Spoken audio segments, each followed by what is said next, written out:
میں بہت حسین اور خوبصورت لڑکی تھی۔ میرا یہ قصور تھا کہ اللہ نے مجھے بہت زیادہ حسن سے نوازا تھا، اور میں جہاں سے بھی گزرتی لڑکے مجھے عجیب عجیب نظروں سے دیکھتے تھے۔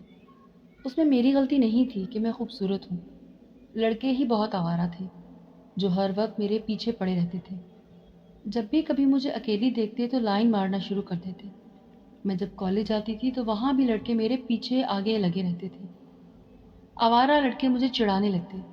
ایک دن کالج سے نکلی اور گھر واپس آنے لگی، اچانک مجھے کسی نے کار میں بٹھا لیا اور پھر میرے ساتھ اسکول کے سیکیورٹی گارڈ مجھے چھٹی ٹائم روک لیا اور کہا کہ ابھی تمہیں کوئی لینے نہیں آیا، تم سامنے والی کلاس میں جا کر بیٹھ جاؤ اور وہاں جا کر انتظار کرو، جب کوئی آیا تو میں تمہیں بتا دوں گا۔ گرمی اتنی تھی کہ پسینے سے میرا برا حال تھا، میرا یونیفارم بھی جسم سے چپک گیا تھا۔ مجھے وہاں بیٹھے کچھ دیر گزری تھی کہ جب اچانک ہی کلاس میں داخل ہوا اور دروازہ بند کر کے میرا یونیفارم کھینچنے لگا۔ جب میری نظر اس کے چہرے پر پڑی تو میری تو جان ہی نکل گئی تھی۔ وہ تو میرے کالج کی چھٹی ہوئی کافی دیر ہو چکی تھی، سبھی بچے تقریباً گھر جا چکے تھے، کالج کے سب ٹیچرز بھی ایک ایک کر کے چلی گئی تھی اور میں بار بار دروازے کی طرف دیکھ رہی تھی، لیکن مجھے کوئی بھی لینے نہیں آیا تھا ابھی تک۔ عموماً میری امی یا بھائی ہی مجھے لینے کے لیے آتے تھے۔ دھوپ میں کھڑے کھڑے مجھے چکر آنے لگے۔ میں نے اسکول کے سیکیورٹی گارڈ سے پوچھا کہ مجھے کوئی لینے نہیں آیا، کیونکہ کالج کا دروازہ بند ہوتا تھا اور جس کے بھی گھر سے کوئی آتا تھا تو سیکیورٹی گارڈ اسے آواز لگا کے بلا لیتا۔ سیکیورٹی گارڈ نے کہا کہ کوئی بھی لینے کے لیے نہیں آیا ہے۔ اس علاقے کا ایک مشہور کالج تھا جس میں پورے علاقے کے بچے آتے تھے۔ میں 12ویں کلاس کی طالبہ تھی اور میری عمر 18 سال سے زیادہ تھی۔ میں نے ابھی جوانی میں قدم رکھا تھا۔ آج میرے سفید یونیفارم پسینے اور گرمی کی وجہ سے میرے جسم سے چپک کر میرے جسم کو عیاں کر رہا تھا۔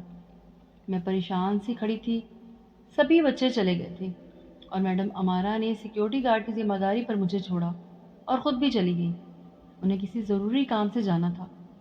میں نے پریشانی سے سیکیورٹی گارڈ سے دوبارہ پوچھا کہ مجھے لینے کوئی نہیں آیا، تو اس نے ایک گہری نظر مجھ پر ڈالی اور کہنے لگا تم سامنے والی کلاس میں جا کر بیٹھ جاؤ، جیسے ہی تمہیں کوئی لینے آتا ہے تو میں تمہیں آواز لگا دوں گا۔ میرا بیگ بہت بھاری ہو رہا تھا اور شدید گرمی تھی، اس لیے میں نے سیکیورٹی گارڈ کی بات مان کر کلاس روم میں چلی گئی۔ ایک سیٹ پر بیگ رکھا اور پنکھا چلایا، آنکھیں بند کر کے بیٹھ گئی۔ کلاس میں نیم تاریکی کی تھی کیونکہ ساری ہی کھڑکیاں چھٹی ہونے کی وجہ سے بند تھیں، بس دروازے سے ہلکی سی روشنی آ رہی تھی۔ تھوڑی دیر میں مجھے نیند آ گئی۔ آج کالج میں میرا ٹیسٹ تھا، اس لیے میں رات دیر تک سوئی تھی اور صبح جلدی جاگ گئی تھی۔ کلاس میں بیٹھے ہوئے جب مجھے کوئی سکون ملا، ٹھنڈک محسوس ہوئی، تو مجھے ایک دم سے نیند کے جھونکے آنے لگے۔ اچانک کمرے کا دروازہ بند ہونے کی آواز پر میری آنکھ کھلی اور اب کمرے میں کافی اندھیرا ہو چکا تھا۔ روشنی آنے کا ذریعہ جو دروازہ تھا وہ بھی بند تھا۔ مجھے کوئی لمبا چوڑا وجود اپنے قریب آتا محسوس ہوا اور میری جان نکلنے لگی۔ میں نے ہکلاتے ہوئے پوچھا کون ہو تم؟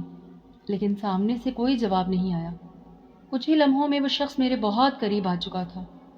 میری حالت ایسی تھی کہ میری سانس تھم گئی۔ اس شخص نے آتے ہی میرے یونیفارم کو کھینچنا شروع کر دیا اور میرے گریبان کے بٹن کھولنے لگا۔ میں نے مزاحمت کرنا چاہی تو اس نے میرے چہرے پر ایک زوردار تھپڑ مار دیا۔ میں فرش پر منہ کے بل گر گئی۔ اس شخص نے آگے بڑھ کر مجھے پوری طرح کھینچ کر فرش سے اٹھایا اور ٹیبل پر دھکا دیا۔ میرے سر سے خون بہنے لگا تھا۔ میں سسکیوں میں رونے لگی، نہ جانے میری ماں کہاں رہ گئی تھی۔ مجھے وہ درندہ نوچنے کے در پہ تھا۔ وہ شخص میرے کان کے قریب آ کر سرگوشی کرنے لگا کہ اتنا تنگ یونیفارم پہنتے ہوئے تمہیں مشکل نہیں پیش آتی، اور میں سمجھ گئی کہ اسے شاید دینے والی تو میں خود ہی تھی۔ وہ نہ جانے کب سے میری طاق میں بیٹھا تھا۔ میں نے تو کبھی محسوس ہی نہیں کیا تھا کہ اسکول کالج میں بھی ایسی آوارہ لوگ ہوتے ہیں۔ وہ بہت چست تھا۔ مجھے تو ایسے ہی کپڑے پسند ہیں، اسی لیے میں نے امی سے لڑ کر یونیفارم سلوایا تھا اور میں بغیر دوپٹے کے ہی آتی تھی۔ کالج بس ایک اسٹالر ہوتا تھا جو گلے میں جھولتا تھا۔ مجھے آج اندازہ ہو چکا تھا کہ میری بربادی کا دن ہے۔ کسی کالج انتظامیہ تھی، نہ جانے سب کے سب کہاں مر گئے تھے، جو ایک بے بس لڑکی کی فریاد سننے والا کوئی نہ تھا۔ وہ شخص مجھ پر حاوی ہوتا گیا تھا اور میری ساری مزاحمت دم توڑ گئی تھی، کیونکہ میں ایک بے بس اور مجبور لڑکی تھی اور وہ بہت مضبوط تھا۔ میں اس سے طاقت میں کہیں کم تھی، اس لیے اس نے مجھے برباد کر کے چھوڑا تھا۔ میں تو اس کا چہرہ بھی نہ دیکھ سکی کہ وہ کون درندہ تھا جو انسانہ کے روپ میں اس کالج کے اندر دندناتا پھر رہا تھا، کیونکہ کمرے میں مکمل اندھیرا تھا اور کچھ بھی دکھائی نہ دیتا تھا، اور زندگی تو میری بھی اندھیر ہو گئی تھی، مکمل تاریکی میں۔ نہ جانے اب میرا کیا مستقبل تھا۔ میری آنکھوں میں نہ جانے کتنے ہی خواب تھے جو کہ نوچ چلے گئے تھے۔ ابھی میری عمر ہی کیا تھی؟ بمشکل 18 سال، اور اس عمر میں لگنے والا داغ تو نہ جانے کبھی نہیں دھلنے والا تھا، ہمیشہ میرے وجود سے چمٹ کر رہے گا۔ مجھے ساری خوشیوں کے درد بند ہو چکے تھے۔ اچانک اس کا فون گنگنانے لگا۔ موبائل کی اسکرین کی روشنی جیسے ہی اس کے چہرے پر پڑی تو میری رہی سہی جان بھی جیسے جسم سے سرک گئی تھی۔ وہ میرے لیے کوئی اور اجنبی نہیں تھا، بلکہ میں تو اسے اچھے سے جانتی تھی، اس کی بہت عزت کرتی تھی، اور اس نے میری عزت کو تار تار کر دیا۔ جانے سے پہلے اس نے اپنے فون سے میری بہت نازیبا تصاویر بنائی اور مجھے دھمکی دی کہ اگر میں نے اپنی زبان کھولی تو بہت آسانی سے میرے گلے میں بدنامی کا طوق ڈالے گا۔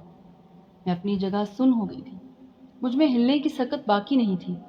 میں نے بہت مشکل سے اپنا حلیہ درست کیا اور اٹھنے لگی۔ اس نے کہا کہ کالج کے پچھلے گیٹ سے چلی جاؤ، وہ کھلا ہے، اور بھول جاؤ کہ تمہارے ساتھ ایسا ویسا کچھ ہوا ہے، اور اگر دوبارہ میرا جب بھی دل چاہے گا تو میں تمہیں اپنی مرضی سے جہاں چاہوں گا بلاؤں گا۔ جو دل میرا کرے گا میں تمہارے ساتھ کروں گا، کیونکہ تم مجھے پسند آ گئی ہو۔ اگر تم نے انکار کیا تو اپنی بدنامی کی ذمہ دار تم خود ہوگی۔ اس نے دھمکاتے ہوئے مجھے فون دکھایا اور میں خوفزدہ رہ گئی تھی کہ اس نے میری تصاویر تھیں۔ میں نے اپنے بیگ اٹھایا اور لڑکھڑاتے قدموں سے کالج کے پچھلے گیٹ کی طرف نکل کر راستے پر چلنے لگی۔ مجھے کچھ دیر تک دکھائی نہیں دے رہا تھا۔ راستے میں مجھے ہر مرد سے مجھے گھن آ رہی تھی۔ آج مجھے اپنے چست یونیفارم بھی برا لگ رہا تھا۔ میں بار بار اپنے دوپٹے کو اچھی طرح سے ٹھیک کرتی، بس دوڑتی جا رہی تھی۔ 20 منٹ کا راستہ میں نے گرتے پڑتے ہی 40 منٹ میں طے کیا۔ جیسے ہی گھر میں داخل ہوئی تو بھابھی مجھے دیکھتے ہی غصہ ہونے لگی۔ کہاں رہ گئی تھی؟ امی کی طبیعت اچانک بگڑ گئی ہے اور قدیر اسے ہاسپٹل لے گئے ہیں۔ کالج کے چوکیدار کو کہہ کر بھی گیا تھا کہ ماریا سے کہنا خود ہی گھر آ جائے، لیکن تمہیں تو ہوش ہی نہیں ہے۔ امی بیمار ہیں اور تمہاری آوارہ گردی ہی نہیں ختم ہو رہی۔ ارم بھابھی کو میں ایک آنکھ نہیں بھاتی تھی، اس لیے وہ خود مجھ پر برسنے لگی۔ امی کی طبیعت سن کر میں مزید پریشان ہو گئی۔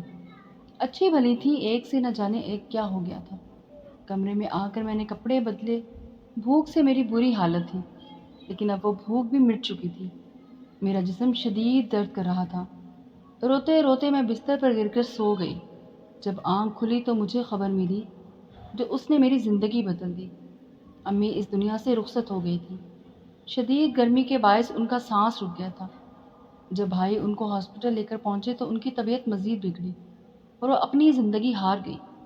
آج کا دن میرے لیے کسی قیامت سے کم نہیں تھا۔ نہ عزت بچی تھی اور نہ ہی میری ماں بچی تھی۔ میری ماں کے انتقال کو کچھ ہی دن گزرے تھے کہ جب میری بھابھی نے میرے ساتھ بدترین سلوک کرنا شروع کر دیا۔ میری ماں کے انتقال کو کچھ ہی دن گزرے تھے کہ جب میری بھابھی نے میرے ساتھ بدترین سلوک کرنا شروع کر دیا۔ وہ گھر کے سارے کام مجھ سے کرواتی تھی۔ انہوں نے میرا کالج بھی ختم کروا دیا تھا۔ اس کے لیے تو میں پرسکون تھی، کیونکہ اب میں اس کالج میں قدم بھی نہیں رکھنا چاہتی تھی، لیکن میرے سر پر ہر وقت ایک ہی خوف سوار رہتا کہ اگر وہ شخص میری تصویر کسی کو دکھائے گا تو میں کسی کو منہ دکھانے کے قابل نہیں رہوں گی۔ دن ایسے ہی گزر رہے تھے جب مجھے اپنی طبیعت میں کوئی تبدیلی محسوس ہونے لگی اور میری طبیعت بہت زیادہ خراب رہنے لگی۔ دھیرے دھیرے مجھے اندازہ ہونے لگا کہ میرے جسم میں ایک جان پڑ رہی ہے۔ بھابھی کا سلوک تو میرے ساتھ ویسے بھی بہت برا تھا۔ اگر انہیں اس بارے میں پتہ چل جاتا تو وہ مجھے زندہ زمین میں گاڑ دیتی، لیکن یہ بات بہت زیادہ عرصے تک چھپ نہیں سکتی تھی۔ میرے ساتھ بھی ایسا ہی ہوا۔ میں دن رات پریشان رہتی تھی۔ عزت تو چلی ہی گئی تھی اور ساتھ ساتھ صاحبان بھی چلا گیا تھا، اور اب میرے بس میں کچھ نہیں تھا۔ میں حاملہ بھی ہو چکی تھی، کیونکہ مجھے تو اپنے جسم میں بھی تبدیلی محسوس ہونے لگی تھی۔ میں ڈاکٹر کے پاس چیک اپ کے لیے گئی تو اس نے میرے شک کی تصدیق کر دی تھی اور میں سر پکڑ کر بیٹھ گئی تھی۔ وہ ڈاکٹر بھی مجھے عجیب سی نظروں سے گھورنے لگی۔ تبھی میں نے جب اس سے کہا کہ مجھے کچھ پلز دے دیں، میں یہ بچہ نہیں چاہتی، تو وہ کہنے لگی کہ اب پلیز یہ بچہ نہیں گرے گا، کیونکہ تیسرا مہینہ ہونے کو ہے اور میرے تو 14 طبق روشن ہو گئے تھے۔ جی چاہا کہ اپنا ہی گلا گھونٹ ڈالوں، مگر میں بزدل تھی۔ میں گھر آئی تو میری حالت چیخ چیخ کر سب کہہ رہی تھی۔ بھابھی اتنی انجان نہ تھی کہ وہ بہت چالاک تھی۔ بالآخر بھابھی کو پتہ چل گیا۔ انہوں نے میری ایسی درگت بنائی کہ مار مار کر میرا پورا جسم نیلو نیل ہو گیا تھا۔ بھائی جو کہ پہلے ہی مجھ سے دور رہتا تھا، اب تو پوری طرح مجھ سے خائف ہو چکا تھا۔ اٹھتے بیٹھتے ہر وقت بھابھی مجھے تانا مارتی، کہتی کہ ماں کے مرتے ہی تم نے اپنا اصل روپ دکھانا شروع کر دیا۔ پتہ نہیں تیرے یاریاں کس کس کے ساتھ تھیں، اس بچے کا باپ کون ہے؟ جب بھابھی مجھے ایسے طنز مارتی تو میرا دل کرتا کہ زمین پھٹے اور میں اس میں سما جاؤں۔ میں اس شخص کا نام بھی نہیں لے سکتی تھی، اگر لے دیتی تو پتہ نہیں وہ میرے ساتھ کیا سلوک کرتا۔ ایک دن بھابھی کی امی گھر میں آئیں اور بھابھی نے ساری بات انہیں بتا دی، اور وہ کہنے لگی کہ اس کی شادی جنید سے کر دیتے ہیں۔ جنید کا نام سن کر تو میرے رونگٹے کھڑے ہو گئے تھے۔ وہ میری بھابھی کا شرابی بھائی تھا، آج تک اس نے کسی کی بیٹی کو سکون کا سانس نہیں لینے دیا تھا، اور بھابھی میری شادی اس سے کرنے کا کہہ رہی تھی۔ بھابھی نے بھی موقع کا فائدہ اٹھایا اور ہاں کر دی، کیونکہ وہ تو شروع سے ہی میری شادی اپنے اس آوارہ اور نشئی بھائی سے کروانا چاہتی تھی۔ لیکن امی یہ سنتے ہی ہتھے سے اکھڑ جاتی تھی، کہتی تھی کہ خبردار، جو تم نے آئندہ یہ بات کی تو میری پھول سی بچی کے لیے ایسا بر ڈھونڈا ہے تم نے۔ امی کسی جلاد کی طرح بھابھی پر حاوی ہو جاتی اور انہیں مجبوراً خاموش ہونا پڑتا۔ اب نہ ماں تھی اور نہ ہی میری ایسی حالت تھی کہ میں شادی سے انکار کر دیتی، لیکن میں کسی صورت اس شخص سے شادی نہیں کرنا چاہتی تھی۔ میں نے دبے دبے لفظوں میں انکار بھی کیا تھا، لیکن میری وہاں پر بات سننے والا کوئی بھی نہیں تھا۔ بھابھی تو پہلے ہی مجھ سے دور تھی اور ماں اس دنیا میں نہیں تھی۔ بھابھی کہنے لگیں کہ اگر تمہیں زیادہ ہی پارسا بننے کا شوق ہے نا، تو جس کا یہ گناہ ہے نا اس کے پاس ہی چلی جاؤ۔ یہ سن کر میری بولتی بند ہو گئی، کیونکہ اس وحشی کی تو میں شکل بھی نہیں دیکھنا چاہتی تھی۔ چاروں ناچار مجھے صبر کے گھونٹ بھرنے پڑے، کیونکہ اگر جلد نکاح نہ کرتی تو مجھ پر انگلیاں اٹھائی جاتی کہ اس بچے کا باپ کون ہے، یہ کس کا گناہ ہے۔ میں لوگوں کی نظروں کو فیس نہیں کر سکتی تھی، اس لیے کچھ دنوں بعد میرا نکاح جنید کے ساتھ ہو گیا اور میری بھابھی نے اپنی جان چھڑوا لی۔ سارے گاؤں والے اس شادی پہ حیران تھے، کیونکہ میں صرف 18 برس کی تھی اور جنید 40 سال کا۔ جب یہی بات لوگ بھابھی سے کہتے کہ کیوں کیوں تم نے ایک یتیم بچے کو ظلم کا نشانہ بنایا، تو بھابھی نے رو رو کر میری ماں بننے کی خبر سب کو سنا دی اور کہا کہ اگر میں بھی اس کی شادی نہ کرتی تو آئے روز ایسے ہی بچے پیدا کرتی رہتی، اس کا کوئی باپ نہیں ہے اور ہمیں علم نہیں ہے کہ یہ کہاں منہ کالا کر کے آئی ہے۔ لوگ تو کل تک مجھ سے ہمدردی کر گئے تھے اور اب مجھ پر تھوکنے لگے۔ سادگی سے میرا نکاح ہو گیا اور میں رخصت ہو کر جنید کے گھر آ گئی۔ جنید کے کمرے میں بیٹھے ابھی زیادہ دیر نہیں گزری تھی کہ وہ کسی کھلے سانڈ کی طرح کمرے میں داخل ہوا اور آتے ہی دروازے کی کنڈی لگا دی۔ آج بھی وہ پوری طرح نشے میں دھت تھا اور آتے ساتھ ہی اس نے مجھے اپنی ہوس کا نشانہ بنایا۔ جنید کو کسی طرح بھی مجھ پر رحم نہیں آ رہا تھا، اس کے اندر جنون بڑھتا جا رہا تھا اور وہ نشے کی حالت نے مجھے بری طرح سے اپنی ہوس کا نشانہ بنا دیا تھا۔ جنید کی ماں سارا دن مجھ سے گھر کے کام کرواتی، جنید ساری رات شراب کے نشے میں دھت رہتا۔ میری حالت دن بدن خراب ہوتی جا رہی تھی، لیکن کسی کو میری پرواہ نہیں تھی۔ جنید کی ماں کو ایک مفت میں نوکرانی مل گئی تھی اور اس کے بیٹے کو اپنے جذبات کی تسکین کے لیے ایک عورت ملی تھی۔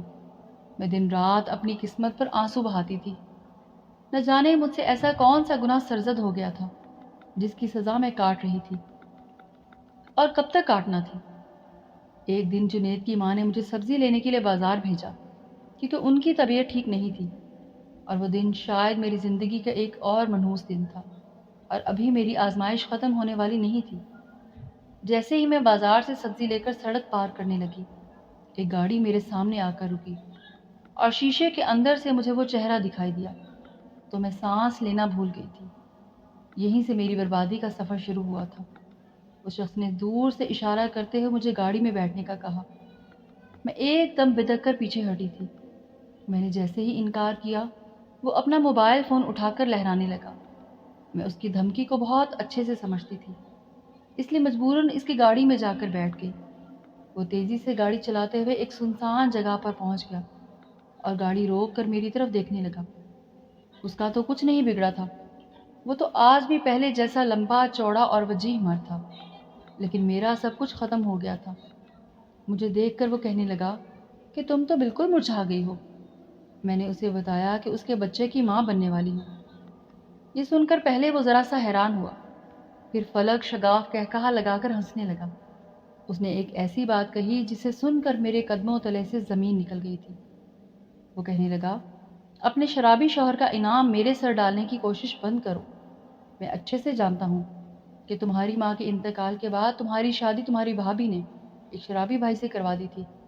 اب تم اسے جان چھڑوانے کی کوشش مت کرو اور اس کی اولاد میرے سر مت ڈالو۔ میں حیرت سے اس شخص کو دیکھ رہی تھی کہ وہ شخص ہر ایک بات سے واقف تھا۔ میں نے روتے ہوئے سے کہا کہ یہ بچہ تمہارا ہی ہے۔ وہ کہنے لگا، اسے کسی بچے سے کوئی غرض نہیں ہے، مجھے وہ یہاں اس لیے لے کر نہیں آیا کہ میری دکھی داستان سنے۔ اس نے ہاتھ بڑھا کر میرے دوپٹے کو گاڑی کی پچھلی سیٹ پر ڈالا اور کہنے لگا کہ بہت عرصے بعد تم مل رہی ہو۔ میں نے بہت سی لڑکیوں کے ساتھ اپنی پیاس بجھائی ہے، لیکن تم جیسی حسینہ میں نے آج تک نہیں دیکھی۔ میں نے اسے التجا کی کہ میری حالت پہلے ہی بہت خراب ہے، پلیز مجھ پر رحم کرو، لیکن اس نے میری ایک نہ سنی۔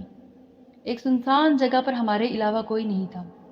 اس نے گاڑی میں میرے ساتھ کیا جو میری برداشت سے باہر تھا۔ اس نے مجھے دھمکی دی کہ وہ مجھ سے روز ملنا چاہتا ہے، اگر میں نہ آئی تو میرے شوہر کو میری ساری تصاویر دکھا دے گا۔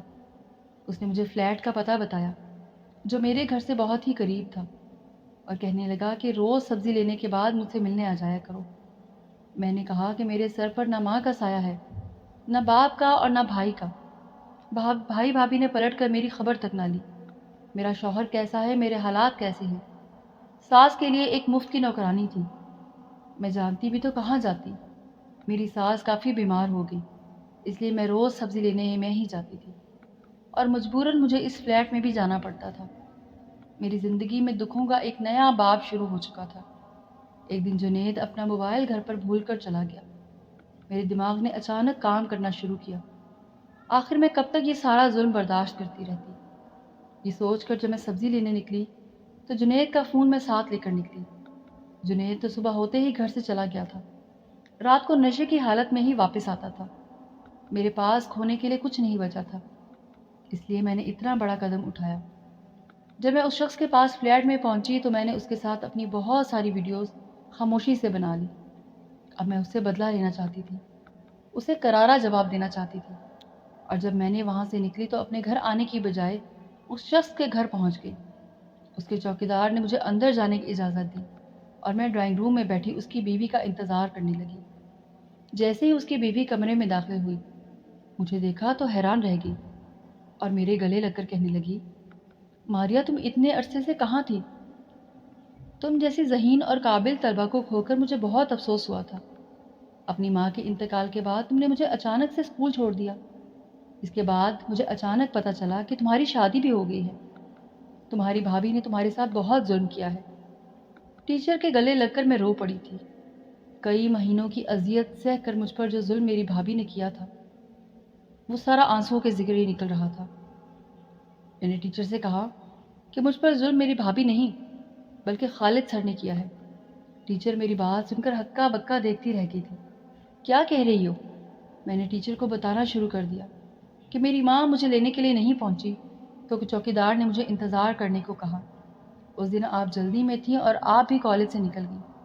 آپ کے پیچھے ہی سر خالد بھی کالج سے جانا تھا، لیکن وہ کالج سے جانے کی بجائے چوکیدار کے پاس گئے اور کہنے لگے کہ تم چلے جاؤ، ماریو کو میں اس کی ماں کے پاس بھیج کر گھر چلا جاؤں گا۔ لیکن وہ گھر جانے کی بجائے کلاس روم میں چلے آئے تھے، کیونکہ انہیں اچھے سے پتہ تھا کہ مجھے لینے کوئی نہیں آنے والا۔ اس کے بعد مجھ پر گزرنے والا ایک ایک لمحہ میں نے ٹیچر کے سامنے بیان کیا۔ ٹیچر کی حالت دیکھنے لائق ہو چکی تھی۔ وہ سوچ بھی نہیں سکتی تھی کہ ان کا شوہر اس حد تک گر سکتا ہے۔ انہیں میری باتوں کا یقین بھی نہیں آ رہا تھا، اس لیے میں نے پوری بات بتا دی کہ ابھی تک وہ میرے ساتھ کس طرح کا سلوک کر رہے ہیں۔ ثبوت کے طور پر میں نے اپنے موبائل میں بنی ویڈیوز ان کو دکھا دی اور وہ کانپ کر رہ گئی تھی۔ انہیں میری باتوں پر یقین آنے لگا تھا اور اس وقت سر خالد گھر میں تشریف لائے اور مجھے دیکھ کر حیران رہ گئے تھے اور پھر اپنی بیوی سے کہنے لگے، اس لڑکی کی باتوں پر بھروسہ نہ کرنا، یہ میرے خلاف تم سے۔ لیکن ٹیچر جان گئی تھی کہ اس کے شوہر کے دل میں چور ہے، کیونکہ پچھلے کچھ عرصے سے کافی لڑکیاں اس طرح کی شکایت درج کروا گئی تھی کہ کوئی شخص انہیں ہراساں کر رہا ہے، لیکن کسی میں بھی اتنی ہمت نہیں ہوئی تھی کہ سر خالد کا نام لیتی۔ میرے پاس تو اب کھونے کو کچھ تھا ہی نہیں، اس لیے میں نے بنا ڈرے سب کچھ ٹیچر کے آگے بیان کر دیا۔ میں نے انہیں یہ بھی بتا دیا کہ میں سر خالد کے بچے کی ماں بھی بننے والی ہوں اور وہ چاہیں تو ٹیسٹ کروا کر اس بات کا یقین کر لیں۔ ٹیچر کو میری بات کا یقین ہو چکا تھا۔ انہوں نے اپنے شوہر کے منہ پر ایک زوردار تھپڑ رسید کیا اور کہنے لگی کہ میرے ٹکڑوں پر پلنے والے تمہیں ایک ناکام شخص جو ہمیرا میرے پیچھے چھپتا رہا اور میں تمہیں پالتی رہی، تم نے میرے ساتھ ایسا دھوکہ کیا، تم آستین کا سانپ نکلے ہو، تم نے میرے کالج میں پڑھنے والی معصوم بچیوں کی زندگی داؤ پر لگا دی اور میں تمہیں کبھی معاف نہیں کر سکتی۔ یہ کہہ کر انہوں نے فوراً پولیس کو بلوایا، اپنے شوہر کو خود پولیس کے حوالے کر دیا۔ ٹیچر ایک بے اولاد عورت تھی اور سر خالد اسی بات کا فائدہ اٹھا کر ان کے پیسوں پر عیش کر رہے تھے۔ آج جب سارا سچ کھل کر سامنے آ گیا تو ٹیچر نے مجھے کہا کہ پریشان ہونے کی ضرورت نہیں ہے۔ انہوں نے ایک وکیل سے بات کی اور میرے شوہر سے طلاق کروا دی اور ٹیچر نے نرس کے مشورے سے میرا آپریشن کروا دیا کہ میری عمر ابھی چھوٹی تھی اور میری جان کو بھی خطرہ ہو سکتا تھا۔ اس کے بعد ٹیچر نے مجھے اپنے گھر رکھ لیا۔ میں نے دوبارہ سے تعلیم شروع کر دی اور نہ جانے ہمارے اسکول کالجز میں اس طرح کے کتنے ہی کیسز موجود ہوتے ہیں اور لڑکیوں کو ہراساں کیا جاتا ہے، ان کو استعمال کر کے ان کو بلیک میل کیا جاتا ہے، لیکن وہ بیچاریاں اپنی عزت بچانے کی خاطر بلیک میل ہوتی رہتی ہیں اور کبھی کسی کے سامنے اپنا دکھ بیان ہی نہیں کر سکتی۔ میں والدین اور ہر سرپرست سے گزارش کرتی ہوں کہ اپنی بچیوں کو اسکول کالج سے وقت پر لے کر آئیں، ان کی عزت کی حفاظت کریں تاکہ کوئی درندہ ان کے ساتھ ایسا واقعہ دوبارہ نہ کرے اور ہر لڑکی کی عزت محفوظ رہے۔